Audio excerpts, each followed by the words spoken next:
Hello everyone, welcome to our channel. ఈరోజు కథ సులోచన జగపతి దంపతులకి ఆస్తిపాస్తులకి ఏమాత్రం లోటు లేదో. కోట్ల రూపాయల ఆస్తిపాస్తులు లేకపోయినా జగపతిది ఒక మంచి గవర్నమెంట్ ఉద్యోగం. సులోచన గృహిణి. వాళ్ళకి ఒక 2 అంతస్తుల సొంతిల్లు ఉంది, కారు ఉంది. ఆయనకి తల్లిదండ్రుల ద్వారా వచ్చిన ఓ 30 ఎకరాల పొలం ఉంది. ఆవిడ స్త్రీధనంగా తెచ్చిన ఓ 10 ఎకరాల పొలం ఉంది.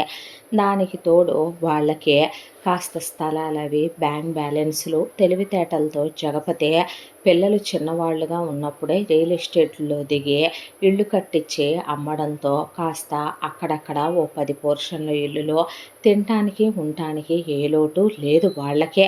ఇక సులోచన వాళ్ళకు పుట్టింది 2 కొడుకులే కాబట్టి రాబోయే కోడళ్ల కోసమని తను కొనేసి ఉంచితే నగలెక్కడ నచ్చవోనని ముందు జాగ్రత్తగా వాళ్ళ కోసం గోల్డ్ కాయిన్స్ అని బిస్కెట్లని కొని ఉంచింది. కాలచక్ర ప్రవాహంలో రోజులు గడిచిపోతూ ముందు పెద్దబ్బాయిది చదువు అయిపోయింది. ఒక మంచి ఎంఎన్సి కంపెనీలో పెద్దబ్బాయికి జాబ్ వచ్చింది.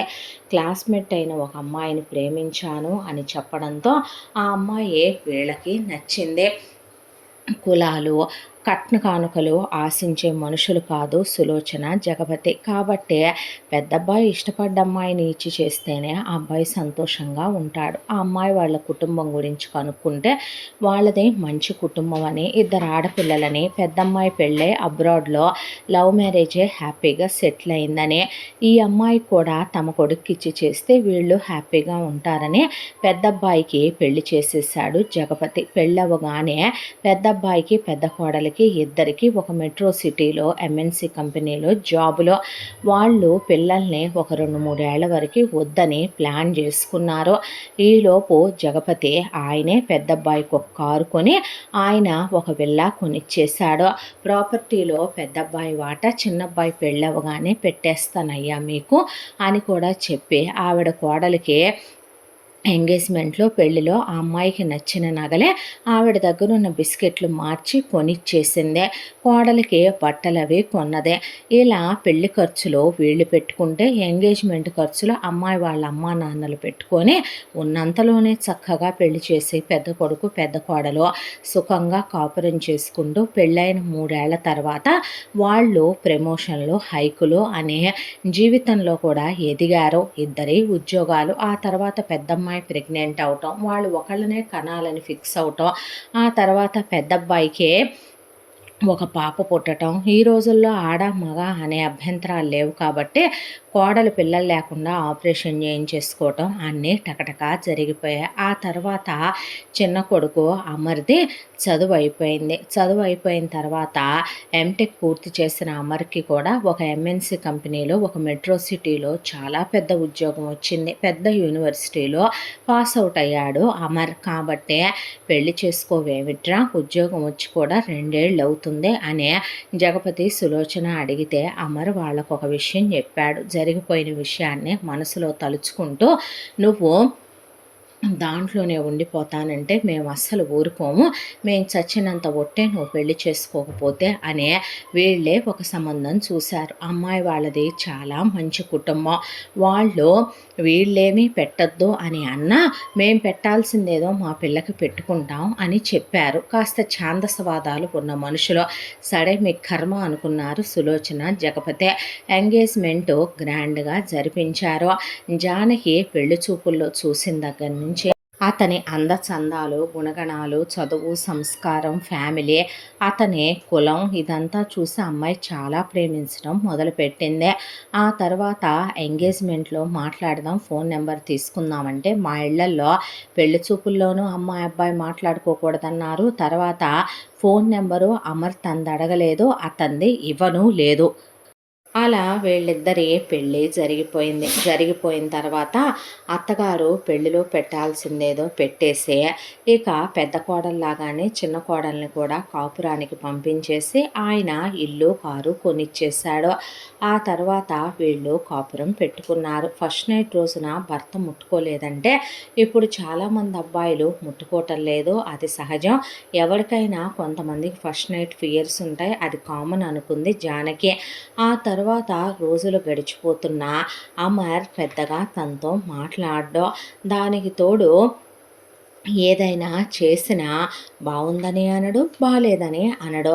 ఆ అమ్మాయికి అసలు తను నచ్చుతుందా నచ్చట్లేదా ఏమీ అర్థం అవ్వక ఇలా ఒక 6 నెలల కాపురం అయిన తర్వాత ఆ అమ్మాయి ఒక రోజున నిలదీసి అమర్ని అడిగిందే, ఎందుకు ఇలా ఉంటున్నావు, ఏం జరిగింది, నా తప్పేమైనా ఉందా, నేను నచ్చలేదా, నేను చేసే వంట నచ్చట్లేదా, నేను పోనీ ఏదైనా నీ మనసు బాధ పెట్టే విధంగా బిహేవ్ చేస్తున్నానా, నాలో తప్పేదైనా ఉందంటే చెప్పు అమర్, మార్చుకుంటాను అని ఆ అమ్మాయి చెప్పుకొచ్చిందే అమర్కి. అయితే అమర్, జానకి నీకో విషయం చెప్పాలి, తప్పు నీదుందని ఎవరన్నారో, మరి నన్ను ఎందుకు దూరం పెడుతున్నావు, నాతో పెద్దగా మాట్లాడవు, నాతో ఫ్రెండ్లీగా ఉండవు, నేనేదైనా వండి పెడితే నచ్చిందని చెప్పవు, నీకోసమని ఎదురు చూస్తూ కూర్చుంటాను, మనతో పాటు పెళ్ళైన వాళ్ళందరూ మంత్ యానివర్సరీలు, 3 మంత్ యానివర్సరీ, 6 మంత్ యానివర్సరీ అనే చేసుకుంటున్నారు, మనిద్దరం కలిసి ఇప్పుడు దాకా గుడికి వెళ్ళింది లేదు, సినిమాకి వెళ్ళింది లేదు,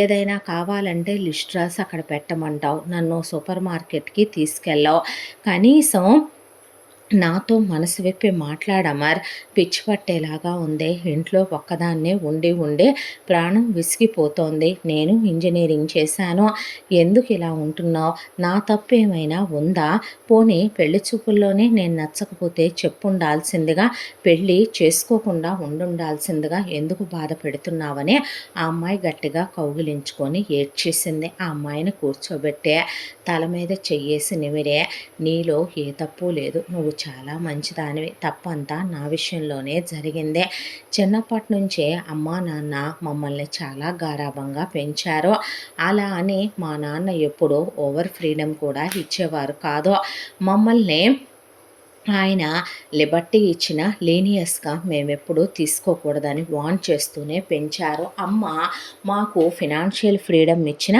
అనవసరంగా ఏ సిగరెట్లకో మందుకో అలాంటి వాటికి ఖర్చు పెడితే తాట తీస్తానని చెబుతూనే పెంచుకొచ్చారు.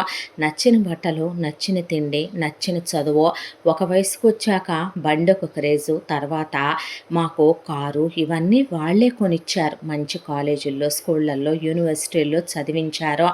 ఆ తర్వాత నేను కాలేజీకి వెళ్ళిన తొలి రోజులో నాకు సుధా అనే ఒక అమ్మాయితో పరిచయం ఏర్పడింది.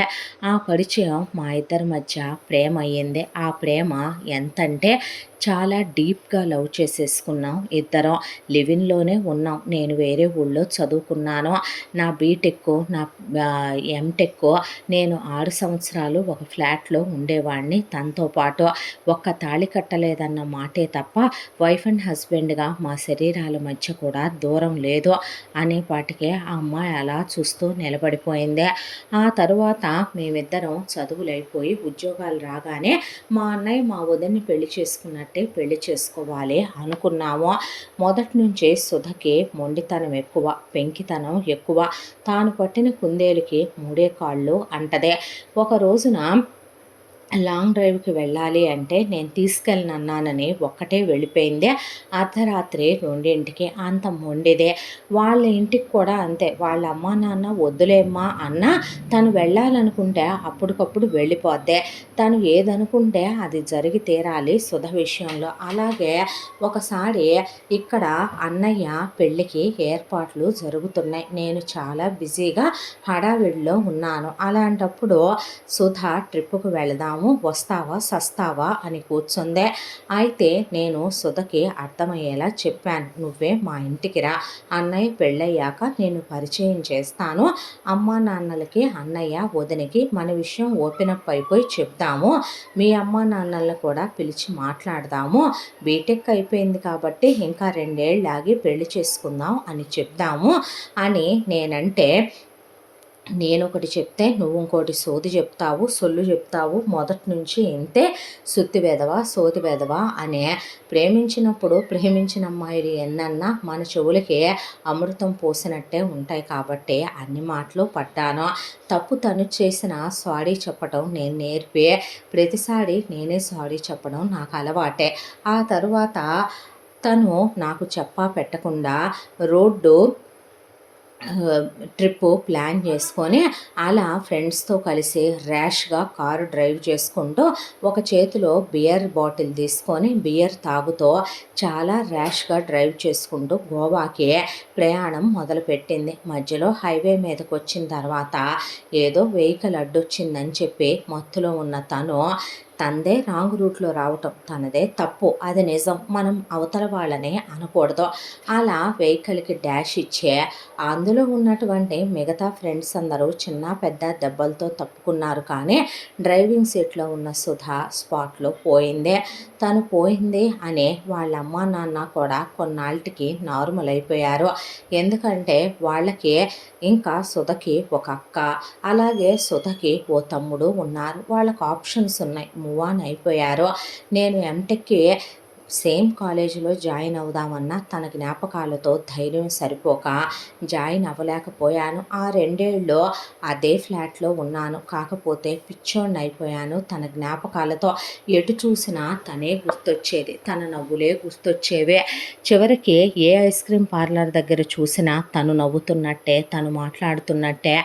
ఏ షాపింగ్కి వెళ్ళి ఏ షాప్లో చూసినా తనే గుర్తొచ్చినట్టు అనిపించి తల బద్దలైపోయేది. ఆ తర్వాత అక్కడ ఉండలేక ఇంకా ఎంటెక్ నాన్నకు కూడా చెప్పకుండా ఒక 3-4 మంత్స్ కాలేజ్ అయిపోయిన తర్వాత అక్కడి నుంచి వేరే యూనివర్సిటీకి అప్లై చేసుకొని వేరే కాలేజ్లో జాయిన్ అయిపోయి వేరే ఊరు వెళ్ళిపోయాను. అయినా జ్ఞాపకాలతో యుద్ధం చేస్తూ నేను ఒకవైపున చదువుకుంటున్నా, నన్ను నేను ఎంత బిజీ చేసుకుంటున్నా, ఎన్ని లేని ప్రాజెక్టులు తలకెత్తుకుంటున్నా, కెరియర్ కాన్సన్ట్రేషన్ అని ఎంత చెప్పుకుంటున్నా నా వల్ల తన జ్ఞాపకాలని గెలవటం అవ్వలేదు. ఒక రోజు కాదు, 2 రోజులు కాదు, 4 ఏళ్ల ప్రేమ. ఆ 4 ఏళ్ల ప్రేమలో తన్ని నేను ఎంత ప్రేమించానో చెప్పడానికే మాటలు సరిపోవు. ఆ తర్వాత నాకు ఎంటెక్ కంప్లీట్ అయ్యి జాబ్ వచ్చింది ఈ ఊళ్ళో, ఇప్పుడు నేను చేసే కంపెనీలో. ఆ తర్వాత అమ్మా నాన్న పెళ్లి చేసుకోమని చాలాసార్లు అడిగారు. కానీ పెళ్లి చేసుకోవాలంటే ధైర్యం సరిపోలేదు. దానికి కొన్ని కారణాలు. ఒకటి, నేను వర్జిన్ కాదు. అలాంటప్పుడు నాకు వర్జిన్ అయిన అమ్మాయే రావాలని నేను కోరుకోను. కాకపోతే నేను నిజంగా మనస్ఫూర్తిగా తనని ప్రేమించగలనా, తనతో హ్యాపీగా ఉండగలనా, నా లైఫ్లో ఉన్న ప్రతి సిచ్యువేషన్ని తనతో హ్యాపీగా నేను స్పెండ్ చేయగలనా, దాంతోనే పెళ్ళికి వెనకడుగేశాను. ఆ తరువాత అమ్మా నాన్నలు బలవంతం చేసినా నేను వాళ్ళకి ముందు చెప్పలేదు. ఆ తర్వాత చెప్పక తప్పలేదు. చనిపోయిన వాళ్ళతోనే మనం పోవాలి అనుకుంటే జీవితంలో చాలామంది అక్కడే ఆగిపోతారు. ఆ అమ్మాయికి అంతవరకే టైం ఉంది, వెళ్ళిపోయింది. నీకంటూ ఒక లైఫ్, నీ మీద పేరెంట్స్గా మాకు కొన్ని హోప్స్ ఉంటాయి. రేపు వచ్చే అమ్మాయి నీకు అంతకన్నా ఎక్కువ ప్రేమనే ఇవ్వగలదేమో, ఎవరికి తెలుసు అని అమ్మా నాన్న బలవంత పెట్టారు. పెళ్లి చూపులకు వచ్చినప్పుడు నేను నీకు నిజం చెప్పాలనుకున్నా, చెప్తే నువ్వెక్కడ ఒప్పుకోవో అనే దాంతో నాన్న నిజం చెప్పనివ్వలేదు. దాంతోనే నేను నీకు నిజం చెప్పలేకపోయాను. ఆ తర్వాత ఎంగేజ్మెంట్లో మాట్లాడదాం అనుకున్న నాన్న హడావిడి పెట్టేశాడు. ఆ తర్వాత మన పెళ్ళైపోయింది. నీ ఫోన్ నెంబర్ తీసుకుందామన్నా ఒకళ్ళతో ఒకళ్ళు ఫోన్లో మాట్లాడుకోకూడదని చెప్పి నాన్న మన మాట్లాడుకోనివ్వలేదు. పెళ్ళయిన తర్వాత నీ ఒంటి మీద చెయ్యాలనిపించలేదు. ఎందుకంటే ముందు నా మనసులో ఉన్న మాటలు నీకు చెప్పాలి. నీ దగ్గర నేను నిజం దాచకూడదు. ఒకవేళ నీకు ఇష్టం లేదు, బలవంతంగా నాతో ఉండాలి అని నేనెప్పుడు నిన్ను ఇబ్బంది పెట్టే వ్యక్తిత్వం ఉన్న వ్యక్తిని కాదు.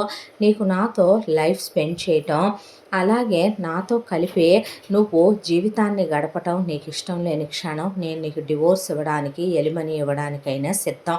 నీకు నచ్చిన వాళ్ళని, నువ్వు మెచ్చిన వాళ్ళని నువ్వు పెళ్లి చేసుకోవచ్చు.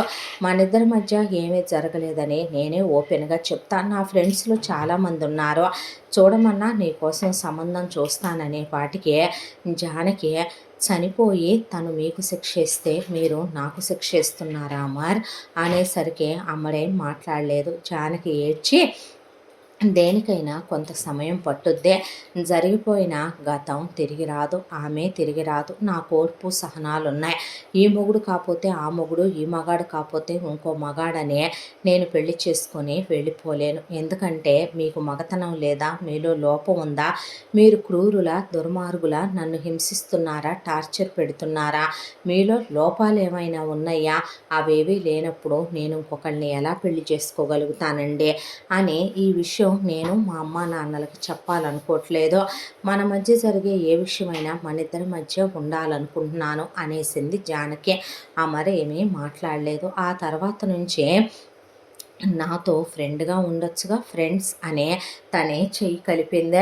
అక్కడి నుంచి జానకి అతనితో ఒక మంచి స్నేహితురాలుగా ఉండేది. నేను జాబ్లో జాయిన్ అవుతాను అనే అమర్ ఆఫీసులోనే జాబ్లో జాయిన్ అయింది. ఇద్దరు ఆఫీస్కి వెళ్ళి వచ్చేవాళ్ళు. ఆ తర్వాత జానకి అమర్కి ఇష్టమైనవి వండి పెట్టడం, ఇద్దరు బయటికి వెళ్ళటం, ఫ్రెండ్లీగా ఉండటం, ఫ్రెండ్స్గా మాట్లాడుకోవటం. అమర్ ఏదో ఒక రోజు తన దగ్గరికి తీస్తాడు. తన మనసులో సుధని చెరిపేసి ఆ స్థానం తనకిస్తాడని 1000 కళ్ళతో ఎదురు చూస్తోంది జానకి. ఇలా నెలలు సంవత్సరాలు గడిచిపోతూ 1 2 అయింది, 2 3 అయిపోయింది. 3 ఏళ్ల కాలం గడిచిపోయిన తర్వాత ఒక రోజున జానకి వాళ్ళ అమ్మ నాన్న చూడటానికనే జానకి అమర్ వాళ్ళ ఇంటికి వచ్చారు. వచ్చేసరికి జానకి వంటగదిలో ఏదో ప్రిపేర్ చేస్తోంది. జానకి వాళ్ళ అమ్మ సడన్గా అమర్ బెడ్రూమ్లో ఉంటే అమర్ దగ్గరికి వెళ్ళి నీతో ఓ విషయం మాట్లాడాలి అబ్బాయి అంటే చెప్పండి అత్తయ్య అన్నాడు. అంటే ఆ మాటకి పిల్లల్ని కండ్రా ఏంటి? ఊరంతా ఇంకా పిల్లల్ని ఎప్పుడు కంటదే మీ కూతురు అని అడుగుతుంటే మాకు తల కొట్టేసినట్టుందే. మీ అమ్మాయిలో ఏమైనా లోపం ఉందా? మీ అమ్మాయికి పిల్లలు పుట్టే అవకాశం లేదా? మీ అల్లుడికి మగతనం లేదా? మీ అల్లుడు మగాడు కాదా అని ఎన్ని మాటలు అడుగుతున్నాడో తెలుసా? జనాలందరూ కూడా పెళ్ళైతే ఒక పెళ్ళానికి మొగుడు అంటారు, పిల్లలు పుడితేనేనయ్యా మగాడు మగతనం ఉందంటారు అని ఒకవైపున మామగారు.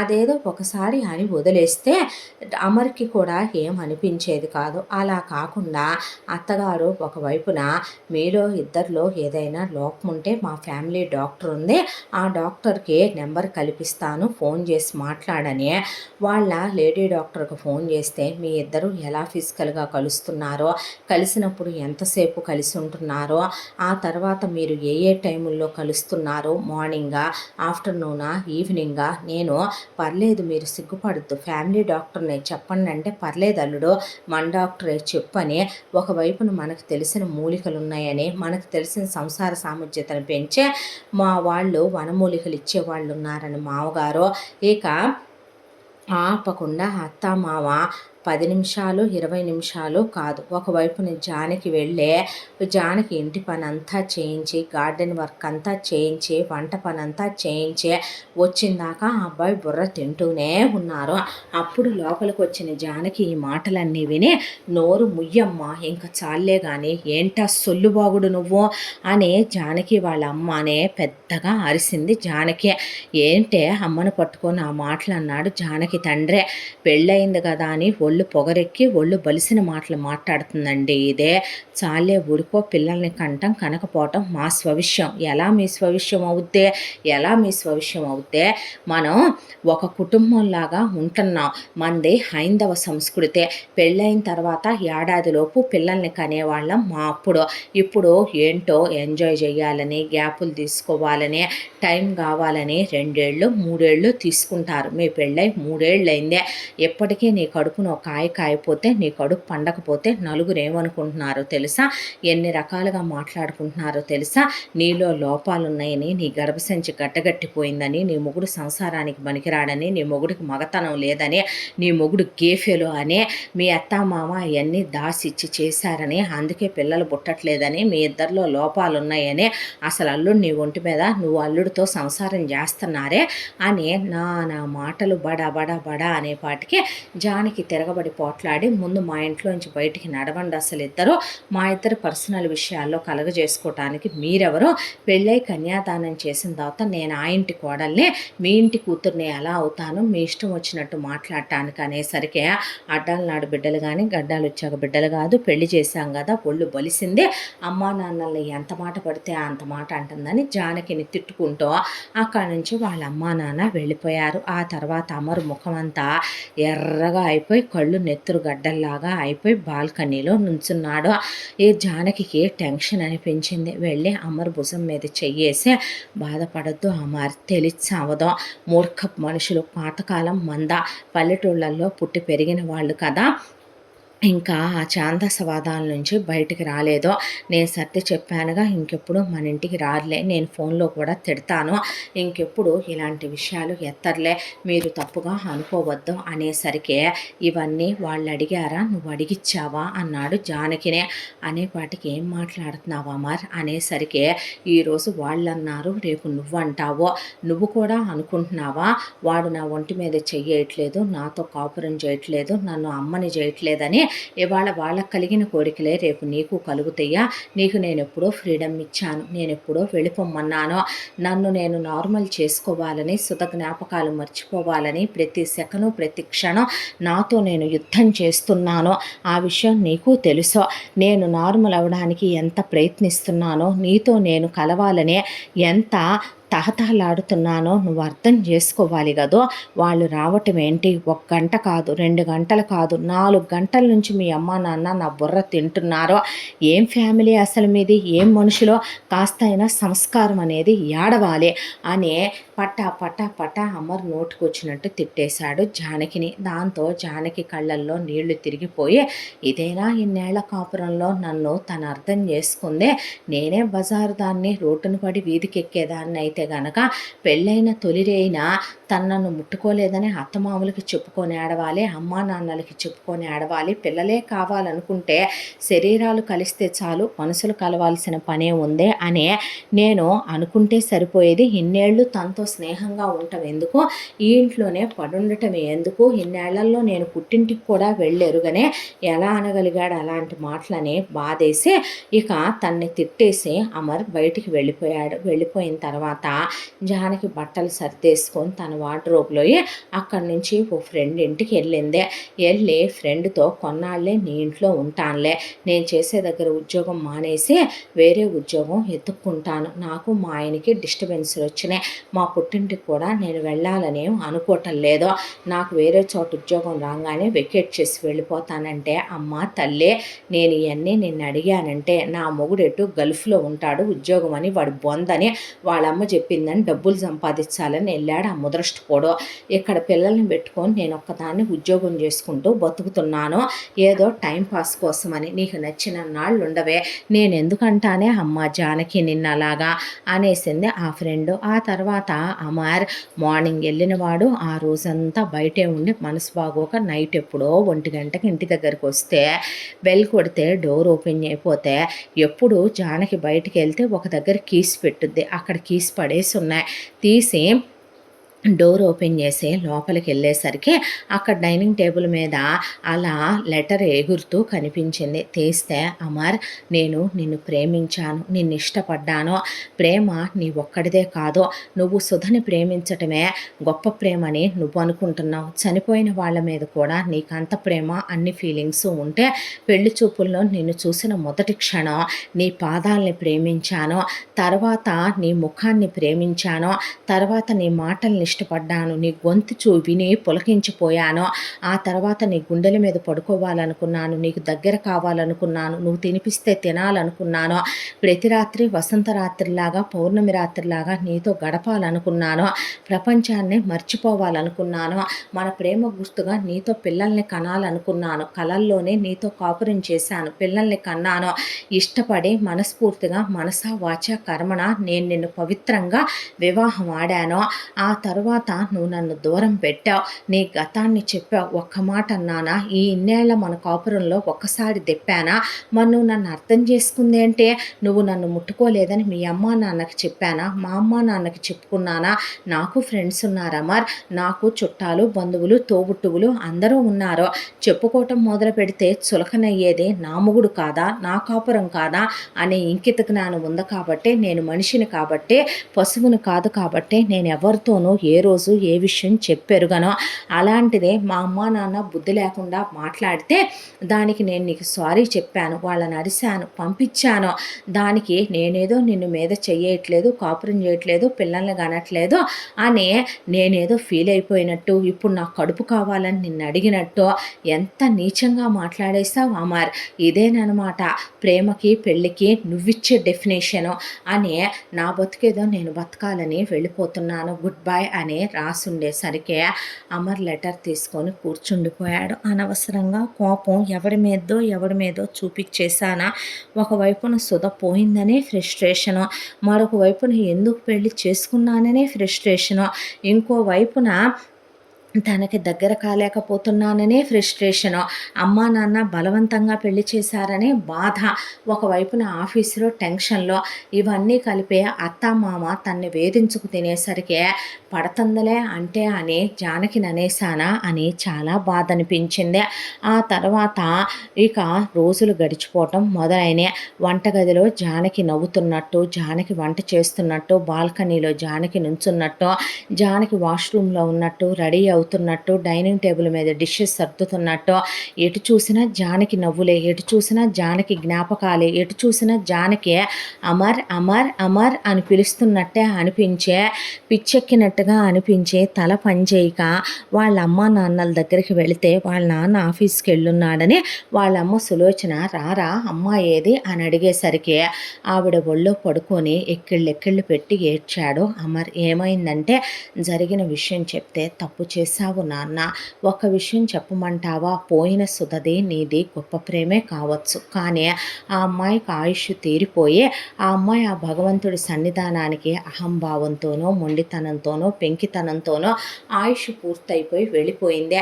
చనిపోయిన వాళ్ళని గుర్తు చేసుకున్నప్పుడు మన కళ్ళల్లో వాళ్ళ తాలూకా జ్ఞాపకాలు గుర్తొచ్చే 2 ఆనంద బాష్పాలో, బాధాకరమైన 2 కన్నీటి చుక్కలో రావాలి తప్ప వాళ్ళనే తలుచుకుంటూ బ్రతికున్న వాళ్ళని ప్రతి క్షణం మనం చిత్రవద చేయొచ్చా? ఆ అమ్మాయి నిన్ను ఇష్టపడి పెళ్లి చేసుకుంది కాబట్టే కదరా నువ్వు ఆ అమ్మాయి ఒంటి మీద చెయ్యలేదని సాటి ఆడదాన్ని నాకు చెప్పిందా, వాళ్ళ అమ్మకు చెప్పిందా, తన తోబుట్టువులకి స్నేహితులకి బంధువులకి చెప్పుకుందా, నిన్ను తక్కువ చేసి చులకన చేసిందా, నువ్వు నిజం చెప్పాకైనా ఒక్కరోజున నిన్ను దెప్పి పొడిచిందా? చాలామంది అబ్బాయిలు ఎందుకు అర్థం చేసుకోరు నాన్న? సుధ గడిచిపోయిన గతం, సుధనే తలుచుకుంటూ నువ్వు అలాగే ఉండిపోవటానికి తన తల్లిదండ్రులు, తన తోబుట్టువులు కూడా సుధని నీ అంత తలుచుకోవటం లేదో. సుధ వెళ్ళిపోయిందిరా, సుధ తిరిగి రాదు. అలా అని నీ జీవితం దేవుడు జానకితో ముడిపెట్టాడు, జానకి వచ్చిందే.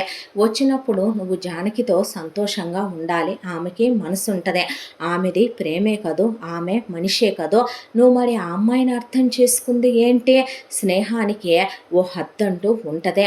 నువ్వు ఒకే ఇంట్లో ఆ అమ్మాయి నువ్వు ఒకే బెడ్ మీద పడుకుంటూ ఆ అమ్మాయి మెడలో నువ్వు కట్టిన తాళి ఉండి స్నేహం అనే ముసుగులో ఉండటం దాంపత్యం లేకుండా భార్యాభర్తలు తప్పు కాదు. అది ఒకళ్ళనొకళ్ళు మోసం చేసుకోవటం కాదో. నాన్నగారికి తెలిస్తే నన్ను చంపేసి నిన్ను నరికి పాత్ర పెడతారో. ఇవి కరెక్ట్ అయిన పనులు అనుకుంటున్నావా? ఇదేనా మేము నీకు నేర్పిన విలువలు, సంస్కారం? ఒక ఆడపిల్లని ఎవరైతే గనక బాధ పెడతారో ఆ కుటుంబం బాగుపడుద్దా? అయినా గడిచిపోయిన గతంలో ఉన్న సుధను తలుచుకుంటూ నువ్వు ఇన్నేళ్ల కాలం జానకితో వృధా చేసుకున్నానని నీకు అనిపించట్లేదో? జానకి ప్రేమ, ఆప్యాయత, మమకారం, అనురాగం ఆమె నీ మీద ఎంత పెంచుకుందో, ఎంత పెంచుకుంటే అంత భరించిందో అని ఒక్కరోజు ఆలోచించగలిగావా? మెన్ విల్ బి మెన్ అన్నట్టు బిహేవ్ చేసేసావేంట్రా నువ్వు కూడా అనే పాటికి అమర్ వెంటనే జానకి వాళ్ళ అమ్మ నాన్నలకి ఫోన్ చేస్తే చెప్పు అల్లుడు అంటే జానకి మమ్మల్ని ఆ రోజు తిట్టిపోసిందిగా దొంగ మొహంది, మేము ఎలా పడితే అలా అన్నామని ఇంటికి రావద్దందగా. సరే ఇప్పుడు తను ఎలా ఉంది అంకుల్, మా దగ్గర ఎందుకు ఉంటుంది, నీ పెళ్ళం నీ దగ్గరే ఉంటుందిగా, మళ్ళీ ఇదో కేషమా, మమ్మల్ని అన్నీ మర్చిపోయేలా చేయాలని ఇద్దరూ కలిసి జోకులేస్తున్నారా అనేసరికి జానకి అక్కడికి వెళ్ళినట్టు లేదు. నువ్వేం మాట్లాడకంది సులోచన. తర్వాత ఆవిడ యోగక్షేమాలు అడిగి ఫోన్ పెట్టేసిన తర్వాత జానకి ఫ్రెండ్స్కి ఫోన్ అనేసరికి ఇక జానకి వెళ్ళిన ఫ్రెండ్కి అమర్ ఫోన్ చేస్తే, అవునండి మా ఇంట్లోనే ఉంది, డిస్టర్బెన్స్ అని చెప్పింది కానీ ఏమొచ్చిందో కూడా నాకు చెప్పలేదంటే మీ అడ్రస్ లొకేషన్ షేర్ చేయరా అని అమర్ పరిగెత్తుకుంటూ వెళ్ళేసరికి జానకి అక్కడే కూర్చొని ఉంది. ఆ అమ్మాయి అమర్ రావటం చూసి నేను సూపర్ మార్కెట్ దాకా వెళ్ళొస్తానని పిల్లల్ని తీసుకొని వీళ్ళకి ప్రైవసీ ఇచ్చి వెళ్ళిపోయింది. అమర్ జానకిని మోకాళ్ళ మీద కూర్చొని కౌగిలించుకొని ఐఎమ్ సారీరా, నీ విలువ నేను నిజంగానే తెలుసుకోలేకపోయాను, సుధ జ్ఞాపకాలతోనే ఉన్నాననుకున్న నేను ఎప్పుడైతే నువ్వు వెళ్ళిపోయావో, నువ్వు వెళ్ళిపోయిన క్షణం నుంచే నాకు నిజంగానే సుధ గుర్తుకు రాలేదు సరికదా. వంటగదిలో నువ్వు కాఫీ కలుపుతున్నట్టు, బెడ్రూమ్లో నువ్వు నవ్వుతున్నట్టు, నా పక్కన పడుకున్నట్టు, నువ్వు మొక్కలకి నీళ్లు పెడుతున్నట్టు, గార్డెన్లో నువ్వు తిరుగుతున్నట్టు, టెర్రస్ మీద నువ్వు మ్యూజిక్ వింటున్నట్టు, నువ్వు బట్టలు తీస్తున్నట్టు, ఇల్లంతా నువ్వు తిరుగుతున్నట్టు, నీ కాలి మువ్వల శబ్దం అవుతున్నట్టు నేను ఫీల్ అయ్యాను. అంటే తెలియకుండానే నా మనసులో సుధ జ్ఞాపకాలు పోయి నిన్ను ప్రేమిస్తున్నానని నేను తెలుసుకోలేకపోయాను. మనస్ఫూర్తిగా అడుగుతున్నాను జానకి, నన్ను క్షమించవు. మనం ఇక నుంచైనా కొత్త జీవితాన్ని ప్రారంభిద్దామా అనేపాటికి పాపం అన్నేళ్లుగా గుండెల్లో ఎంత దుఃఖాన్ని దాచుకుందో జానకి అమర్ను పట్టుకొని చిన్నపిల్లలా ఏడ్చేసిందే. ఆ తర్వాత జానకి ఫ్రెండ్కి అమర్ థ్యాంక్స్ చెప్పి అక్కడి నుంచి జానకిని తీసుకొని ఇంటికి వచ్చిన తర్వాత హనీమూన్కి టికెట్లు బుక్ చేసుకొని చాలా ప్రేమగా ఇద్దరు హనీమూన్కి వెళ్ళొచ్చారు. తర్వాత ఒక 3 ఏళ్ళు గ్యాప్ తీసుకొని జానకికి అమర్కి ఒక బాబు పుట్టాక అమర్ కూడా చాలని జానకినే ఇంకా పెయిన్స్ తీసుకోవద్దని ఆపరేషన్ చేయించేశాడు. ఆ తర్వాత తను, తన భార్య, తన బిడ్డ హ్యాపీగా ఉంది. అమర్ జీవితం నిజమే తల్లి అన్నట్టు సుధ ఒక మంచి జ్ఞాపకంగా ఉండిపోవాలి తన జీవితంలో. ఆమె గుర్తొచ్చినప్పుడు 2 కన్నీటి బొట్లు సానుభూతిగానో, లేదంటే ఆమె గుర్తొచ్చినప్పుడు ఆమె మెమరీస్తో ఆమె ఆత్మ శాంతించాలనే సంతోషంగానో 2 కన్నీటి పొట్లు కార్చాలే తప్ప తన భార్యనే ఆమెని కంపేర్ చేస్తూ మాట్లాడకూడదనే, తను ఆమె జ్ఞాపకాల్లోనే ఉంటూ తన భార్య బిడ్డల్ని బాధ పెట్టడం కరెక్ట్ కాదని అమర్కి తన భార్య విలువ తెలిసొచ్చి ఈ కథ ఇలా కంచికి చేరింది. ఇంతటితో ఈ కథ సమాప్తం. ఇంత మంచి కథను మనకు అందించిన కథా రచయిత్రి సాయి లలిత గారు. ఇలాంటి ఎన్నో మంచి మంచి కథలు మన ఛానల్లో రాబోతున్నాయి. వినాలనుకుంటే మీరు తప్పకుండా మన ఛానల్ని లైక్ చేయండి, షేర్ చేయండి, సబ్స్క్రైబ్ చేయండి, బెల్ ఐకాన్ క్లిక్ చేసి ఆల్ అనే బటన్ని ప్రెస్ చేయడం మర్చిపోకండి. మళ్ళీ మరో మంచి కథతో తప్పకుండా మీ ముందుకు వస్తాను. Thank you so much.